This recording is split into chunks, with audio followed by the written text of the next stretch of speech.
ايه بقى؟ العيلة الحلوة قوي فسموها الحلواني لانهم حلوين قوي. الله. بس بس كده؟ طب لو انتم مسكرين ماشي. راح كيمو. احسن عيلة في الدنيا يا عم. حبيبي يا كيمو، حبيبي حبيبي حاج بص انا احسن حبيبي يا كيمو، حبيبي حبيبي حبيبي يا ابو اخواتي. حبيبي. انا كابتن مصطفى سلمان الحاج بص حدايات. خد يا كيمو. اتفضل على وشك يا محمد. سلم على مصر. امسك انت. ايه رايك في عيلة الحيوان يا كابتن مصطفى؟ قلت من الاول عيله مسكره. احسن ناس في عيله الدنيا. حلوه. معنى ايه الحلو والمسكر؟ وشاهد ايه؟ والشاهد ده شاهد قديم من بلد. اهل طول.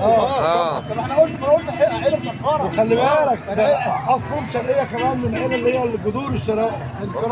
الشرقيه الكرم كله. عشان هم الكرم كلهم الشرقيه الاول. احنا نجوم وفور نجم ودرب نجم.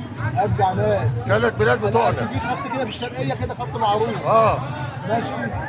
خط مش عايزين نقول اسمه ايه. يبقى حد يزعل مننا. فين؟ مش هقول بقى بقول لك في خط في الشرقيه كده خط.